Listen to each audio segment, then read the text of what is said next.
யாழ்ப்பாணத்துக்கு விஜயம் செய்த இலங்கைக்கான இந்திய உயர்ஸ்தானிகள் சந்தோஷ் ஜா அரசியல் பிரமுகர்களுடன் முக்கிய சந்திப்பில் ஈடுபட்டார். யாழ்ப்பாண நகரிலுள்ள தனியார் விடுதியில் நேற்று மாலை ராப்போசனத்துடன் குறித்த சந்திப்பு இடம்பெற்றது. கடற்றொழில் அமைச்சர் ராமலிங்கம் சந்திரசேகர், பார்லமெண்ட் உறுப்பினர்களான கஜேந்திரகுமார் பொன்னம்பலம், கருணைநாதன் இளங்குமரன், ராஜீவன் ஜெயச்சந்திரமூர்த்தி, ஸ்ரீபாவானந்தராஜா உள்ளிட்ட அரசியல் பிரமுகர்களும் வடக்கு மாகாண ஆளுநர் நாகலிங்கம் வேதநாயகன் உள்ளிட்ட சிலரும் இதில் கலந்து கொண்டனர். தெல்லிப்பளையில் நடைபெறவுள்ள தேசிய தைப்பொங்கல் விழா மற்றும் இந்திய அரசின் நிதியுதவியுடன் அமைக்கப்பட்ட யாழ்ப்பாண பண்பாட்டு மையத்தில் இன்று நடைபெறும் நிகழ்வுகளில் பங்கேற்பதற்காக இலங்கைக்கான இந்திய உயர்ஸ்தானிகள் வருகை தந்துள்ளார். சீனாவுக்கு ஜனாதிபதி அனுரகுமார் திசாநாயக்க விஜயம் செய்து திரும்பியுள்ள நிலையில் இந்திய உயர்ஸ்தானிகளின் சந்திப்பு பரபரப்பை ஏற்படுத்தியுள்ளது. கொடுத்த சந்திப்பில் பார்லமெண்ட் உறுப்பினர்களான சிவஞானம் ஸ்ரீதரன், அர்ஜுனா ராமநாதன் ஆகியோர் பங்கேற்கவில்லை என்பது குறிப்பிடத்தக்கது. பாராளுமன்ற உறுப்பினர் சிவஞானம் ஸ்ரீதரன் கொழும்பில் ஐரோப்பிய ஒன்றியத்தின் உயர்மட்ட தூதுக்குழுவை சந்தித்து கலந்துரையாடினார். இதேவேளை பாராளுமன்ற உறுப்பினர் ராமநாதன் அர்ஜுனாவுக்கு கொடுத்த சந்திப்புக்கு அழைப்பு விடுக்கப்படவில்லையா அல்லது அழைப்பு விடுத்தும் பங்கேற்கவில்லையா என்பதை அறிய முடியவில்லை. பொங்கு தமிழ் பிரகடனத்தின் 24வது ஆண்டு எழுச்சி நாள் நிகழ்வுகள் இன்று யாழ் பல்கலைக்கழகத்தில் இடம்பெற்றது. யாழ் பல்கலைக்கழக மாணவர் ஒன்றியத்தினால் இந்நிகழ்வு ஏற்பாடு செய்யப்பட்டுள்ளது. பொங்கு தமிழ் பிரகடன பொது நினைவு தோப்பி முன்பாக இடம்பெற்ற பொங்கு தமிழ் பிரகடன உரையினை தொடர்ந்து பொங்கு தமிழ் தோபிக்கு மலர் தூவி வணக்கம் செய்யப்பட்டது. இதில் மாணவர்கள், யாழ் பல்கலைக்கழக ஊழியர்கள் கலந்து கொண்டனர். தமிழக முன்னாள் முதலமைச்சரும் தென்னிந்திய பிரபல நடிகருமான எம்.ஜி. ராமச்சந்திரனின் 108வது பிறந்த தினம் யாழில் கொண்டாடப்பட்டது. யாழ் எம்ஜிஆர் கோப்பாய் சுந்தரலிங்கத்தின் குடும்பத்தின் ஏற்பாட்டில் யாழ் கல்வியங்காடு பகுதியில் அமைந்துள்ள எம்.ஜி. ராமச்சந்திரன் சிலைக்கு முன்பாக இந்த நிகழ்வு இடம்பெற்றுள்ளது. எம்.ஜி. ராமச்சந்திரனின் சிலைக்கு கல்வியங்காடு வர்த்தக சங்க தலைவர் கேதீஸ் மலர் மாலை அணிவித்து அஞ்சலி செலுத்தினார். அதனைத் தொடர்ந்து எம்.ஜி. ராமச்சந்திரன் மற்றும் யாழ் எம்ஜிஆர் கோப்பாய் சுந்தரலிங்கத்துக்கு நெய் விளக்குகள் ஏற்றப்பட்டு அஞ்சலி செலுத்தப்பட்டது. இதன்போது யாழ் எம்ஜிஆர் கோப்பாய் சுந்தரலிங்கத்தின் குடும்பத்தினரால் மாணவர்களுக்கான கற்றல் உபகரணங்களும் வழங்கி வைக்கப்பட்டது. தமிழ் தேசிய மக்கள் முன்னணியின் தலைவரும் பார்லிமெண்ட் உறுப்பினருமான கஜேந்திரகுமார் பொன்னம்பலம் ஊடக சந்திப்பொன்றை இன்று யாழில் நடாத்தினார். அனைவருக்கும் வணக்கம். நாங்கள் இன்றைக்கு இந்த ப்ரெஸ் கான்ஃபரன்ஸை வைப்பதற்கான பிரதான நோக்கம் கடந்த வாரம் தமிழ் அரசியல் கைதிகளை விடுவிக்க வேண்டும் என்ற அடிப்படையிலே முன்னாள் கைதிகள், சிவில் சமூக செயற்பாட்டாளர்கள் மற்றும் அரசியல் கட்சிகளுடைய ஆதரவோடு ஒரு கையொப்ப போராட்டம் ஒன்று ஆரம்பிக்கப்பட்டு அது கணிசமான அளவுக்கு வெற்றி பெற்றிருக்கின்ற ஒரு நிலைமையை நாங்கள் அவதானிக்கக்கூடியதாக இருந்தது. விசேஷமாக தமிழ் மக்கள் மட்டத்திலே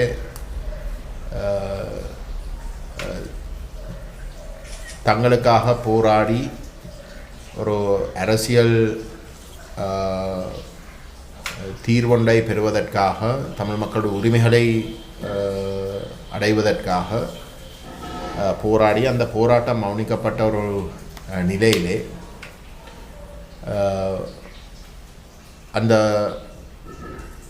பயங்கரவாத தடுப்புச் சட்டத்துக்கு கீழே கைது செய்யப்பட்டு இன்றைக்கு அந்த பயங்கரவாத தடுப்புச் சட்டம் அரசாங்கத்தாலேயே ஒரு சட்டவிரோதமான ஒரு கொடூரமான ஜனநாயகத்தையும் சட்டத்தின் ஆட்சியையும் மீறுகின்ற, மதிக்காத ஒரு ஆவணமாக ஏற்றுக்கொள்ளப்பட்டிருக்கின்ற சூழலிலே அந்த கருத்து ஸ்ரீலங்கா அரசினாலே சர்வதேச மட்டத்திலே, விசேஷமாக ஐநா மனிதுரிமை பேரவையிலே பதிவு செய்யப்பட்டிருக்கின்ற சூழ்நிலை, அதாவது பயங்கரவாத தடுப்புச் சட்டம் ஒரு சட்டத்தின் ஆட்சி முறைமைக்கும் ஜனநாயகத்துக்கும் ஒரு முரணான ஒரு விடயமாகவும் ஒரு கொடூரமான ஒரு சட்டமாகவும் அது தொடர்ந்தும் சட்ட புத்தகங்களிலே அனுமதிக்க முடியாதென்றதும் அது முற்றிலும் நீக்கப்பட்டு ஒரு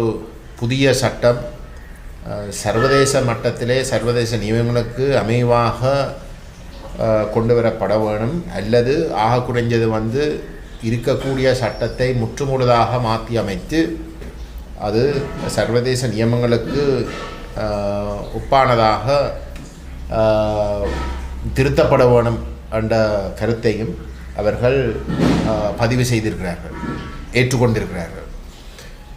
அப்படிப்பட்ட ஒரு நிலையிலே அந்த மிக மோசமான சட்டத்தின் ஆட்சியை முற்றுமுழுதாக மீறுகின்ற பயங்கரவாத தடுப்பு சட்டத்துக்கு கூட கைது செய்யப்பட்ட தமிழ் அரசியல் கைதிகள் மற்றும் ஏனையோர்களை தொடர்ந்தும்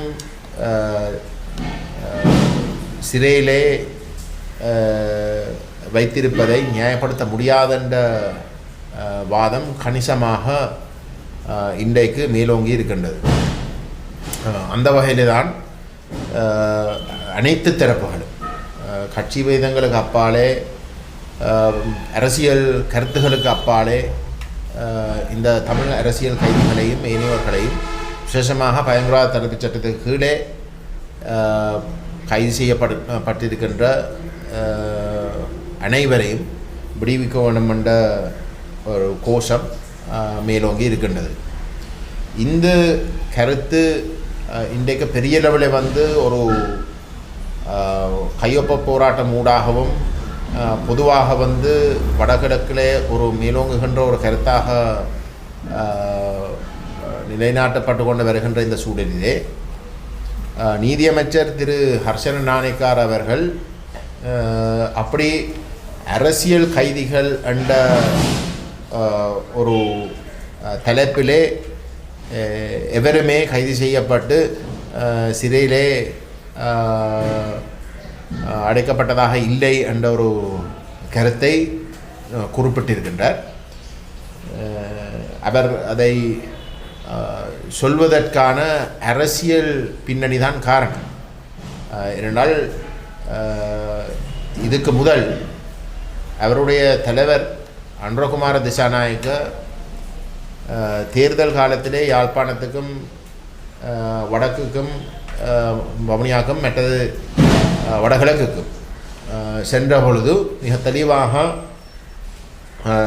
பயங்கரவாத தடுப்பு சட்டத்துக்கு கீழே கைது செய்யப்பட்ட குற்றவாளிகளாக அறிமுகப்படுத்தப்பட்ட அல்லது இன்னும் வழக்குகளுக்கு முகம் கொடுத்து கொண்டிருக்கிறவர்கள் விடுவிக்கப்படுவார்கள், அவர்கள் விடுவிக்கப்பட வேண்டும். ஏனென்றால் அது அந்த சட்டம் முற்றுமுழுதாக சட்டத்தின் ஆட்சியை மீறுகின்ற ஒரு விடயம் என்ற கருத்தை ஆணித்தரமாக பதிவு செய்திருந்த ஒரு சூழலிலே அவர்களே அரசியல் கைதிகள் என்ற சொற்பதங்களை பாவித்த ஒரு சூழலிலே இன்றைக்கு நீதியமைச்சர் அந்த நிலப்பாட்டில் இருந்து பின்வாங்குகிறாராக இருந்தால் அது ஒரு அரசியல் காரணமாக மட்டும்தான் இருக்கலாம். ஏனென்றால் இதுக்கு முதலும் அரசியல் கைதிகளை விடுவிக்கிறதாக அறிவிக்கின்ற பொழுதும் அது ஒரு அரசியல் தீர்மானம்.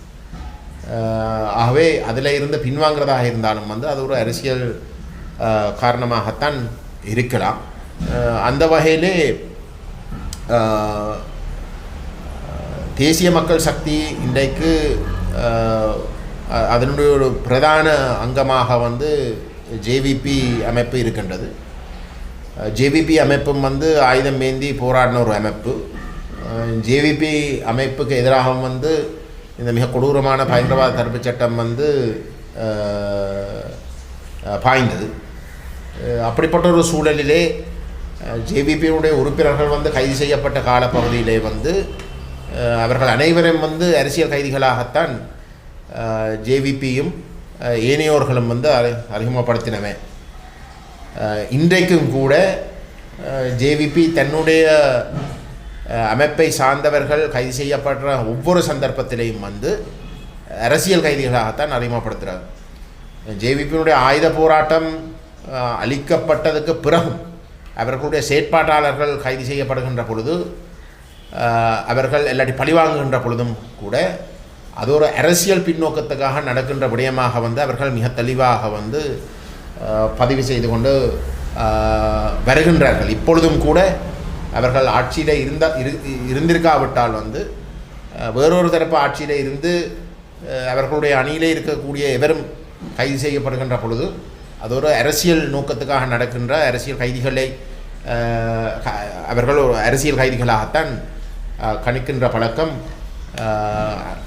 அனைவருக்கும் தெரிஞ்ச ஒரு விடயம். ஆனால் அதே நிலையிலே வடகிழக்கில் வந்து தமிழ் மக்களுடைய உரிமைக்காக வந்து போராடி கைது செய்யப்பட்டவர்களை அரசியல் கைதிகளாக கணிக்க முடியாதென்று இன்றைக்கு தேர்தலுக்கு பின்னிய காலத்தில் வந்து இந்த தேசிய மக்கள் சக்தியுடைய நீதியமைச்சர் அறிவிக்கிறதாக இருந்தால் அதுக்கு ஒரே ஒரு காரணமாகத்தான் இருக்கலாம் வந்து அது இனவாதம். சிங்கள தரப்புகளுக்கு அரசியல் கைதிகள் என்ற சொற்பதம் பாவிக்கிறதுல எந்த ஒரு பிரச்சனையும் இல்லை. ஏனென்றால் அவர்கள் ஆயுதம் ஏந்தி போராடினாலும் வந்து அது ஏதோ ஒரு நியாயத்தின் அடிப்படையில் தான் நடந்திருக்கும். ஆகவே அவர்கள் அரசியல் கைதிகள் தான். அவர்கள் பிடித்து அவர்களுக்கு எதிராக வந்து வழக்குகள் தாக்கல் செய்கிறது எல்லாமே வந்து அரசியல் பழிவாங்கல் என்ற அடிப்படையிலே நியாயப்படுத்துறதாகவும், ஆனால் தமிழர்களுக்கு வந்து அதே அடிப்படையில் கைது செய்யப்படுகின்ற பொழுது அவர்கள் அரசியல் கைதிகள் அல்ல, மாறாக அவர்கள் சட்டவிரோதமாக நடந்து சட்டம் சரியான வகையிலே அவர்களுக்கு எதிராக பாய்ந்திருக்கின்ற ஒரு கருத்தோடு பதிவு செய்கின்ற நோக்கத்தோடு தான் அவருடைய அந்த கொள்கை மாற்றம் நடைபெற்றிருக்கிறதாக வந்து நாங்கள் சுட்டிக்காட்ட விரும்புகின்றோம்.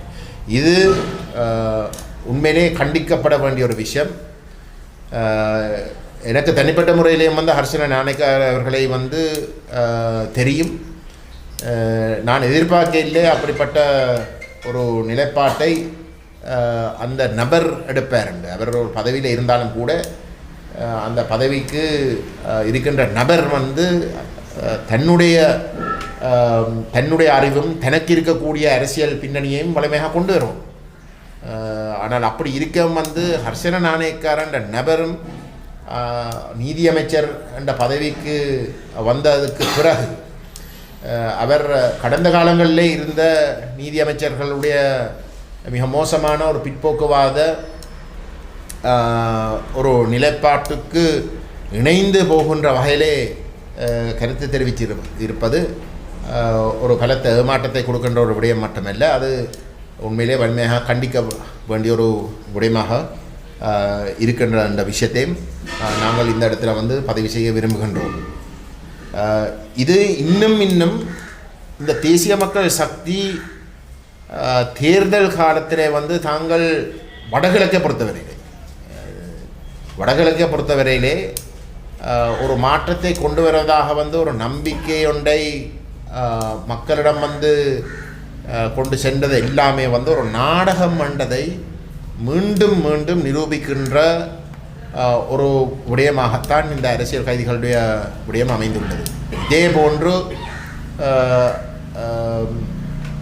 இந்த காணி விடுவிப்பு இராணுவத்தாலே சட்டவிரோதமாக ஆக்கிரமிக்கப்பட்டு கொண்டு இருக்கின்ற தனியாருடைய காணிகள், அரசு காணிகள் மக்களுடைய தேவைக்காக பயன்படுத்தாமல் மாறாக நேரடியாக மக்களுடைய நிலங்களுக்கு நேரெதிராக தங்களுடைய தனிப்பட்ட உரிமைகளை மீறுகின்ற வகையிலே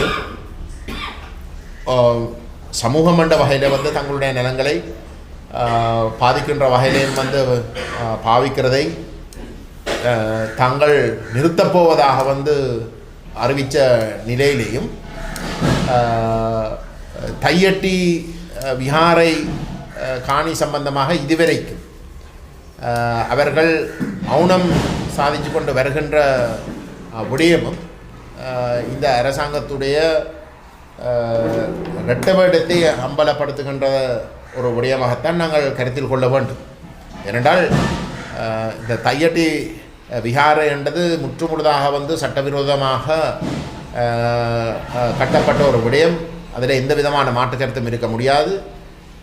இதுக்கு முதல் இருந்த அரசாங்கமே வந்து ஒரு அறிக்கை ஒன்று அரசாங்க அதிபர் மற்றது தெல்லிப்பளை பிரதேச செயலகத்திடம் வந்து கேட்ட இடத்துல அந்த அறிக்கை எழுத்து மூலமாக ஆவணம் கொடுக்கும்.